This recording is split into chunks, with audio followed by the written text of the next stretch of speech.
Welcome back into the Bettor Half Hour, my favorite segment where we bring you veterans in the sports betting space to bring the knowledge. You've seen him on this show. You've seen him on the Betting Exchange. He crushed Bettapalooza. My guy out of Chi-Town, Sean Little, back in the building. Sean, great to be with you, my friend.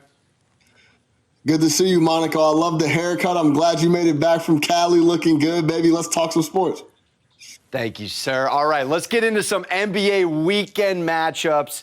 Couple of big ones. Sixers have been cooking since the Harden trade. They're dancing against the Heat, who have been on fire. And then, of course, we have the Suns and the Bucks in Milwaukee. If you had to touch either of those, which one would you fire on?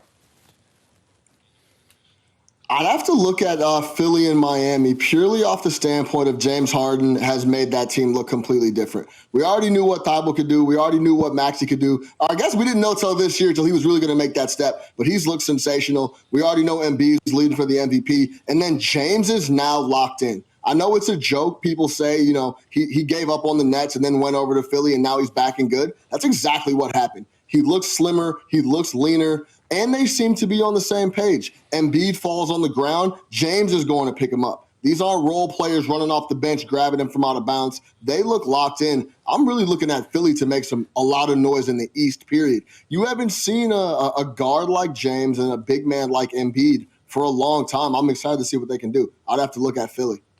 Speaking of Philly, Sean, next four matchups, they, of course, have the Heat. They also have the Bulls, the Nets, and the Cavs, who have been spiraling a little bit as of late. Do you think they can win at least 2 of 4, maybe even 3 of 4 of those matchups?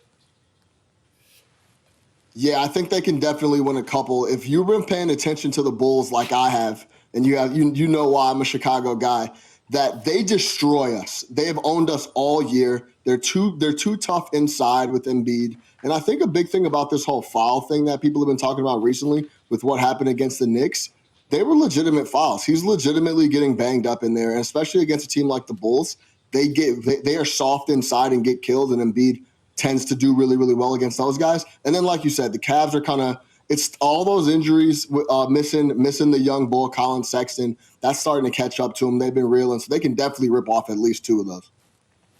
When looking at the West, Sean, this is an interesting kind of down the stretch here with Chris Paul going out, and then the Warriors kind of spiraling here a little bit in the last week or two, especially without Draymond. Is there any value on this Memphis team? Number one against the spread cover, absolutely cooking. Do I dare say even the Jazz out of the West? Are you saying to win the West or come out like on the top seed in the West? Oh, I'm saying win the West, my friend. Win the West. Yeah, I think it all depends on what happens with Phoenix. As you saw last night, the Suns without D-Book even goes down Chris Paul. They still have a really, really good team. I know Portland's not very good, but they still won by 30 points. So the Suns are really, really good, and I think they're out in front enough where they don't have to worry too much about locking up that top 1 seed in the West.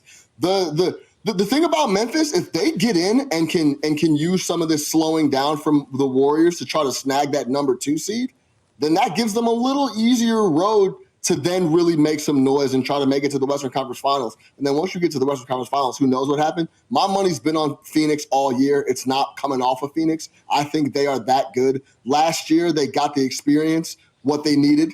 Now they know what it takes to, make that championship run. Similar to what the Bucks did a few years back. They finally got their ring this year or last year. I think the Suns have a legitimate shot. I think they win the West. I'm with you on that one. Let's switch to college basketball, Sean. Duke, Coach K's last home game coming up. How fitting it's against UNC and the Tar Heels.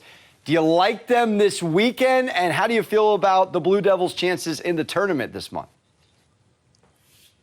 Yeah, of course I like them this weekend. This whole storyline is all about Duke, right? We got John Shire, who's going to be the coach next year. It's another Chicago kid, along with Coach K, who's a Chicago kid as well. But of course I think they're going to win this weekend. Carolina's having a down year. And I think listen, I read the piece from Wright Thompson talking about, like the final days of Coach K, and he said that after that win on the road in Virginia, he looked his guys in the eye and he feels like it clicked a little bit, and he feels like they can make a real run. They have what it takes to win the championship. They're number 4 in the country. They've won 13 of 14, and one of those wins is against Gonzaga, who's the number 1 team in the country. So, of course, they could push it, and, of course, I like them this weekend at home to send off Coach K the right way. Me as well. Let's talk about these conference tournaments coming up, Sean. We have an array of them. So much exciting college basketball upcoming. Is there a team you're high on? Is there a team you're low on going into these conference tournaments before the one and all March Madness tourney? Yeah, I'm a big Ten guy. I think they can play any brand of basketball you want, and the team I'm looking at is Purdue. I know that they've had a little bit of a lull the last couple of weeks. They've lost 2 in a row, but they were on the road against some really tough opponents. We had Michigan State being one of them. So I think they're big inside, and they have a pro-style guy in Ivy that's on the perimeter. I really like Purdue to make some noise in the conference tournament and then push it in the NCAA tournament as well.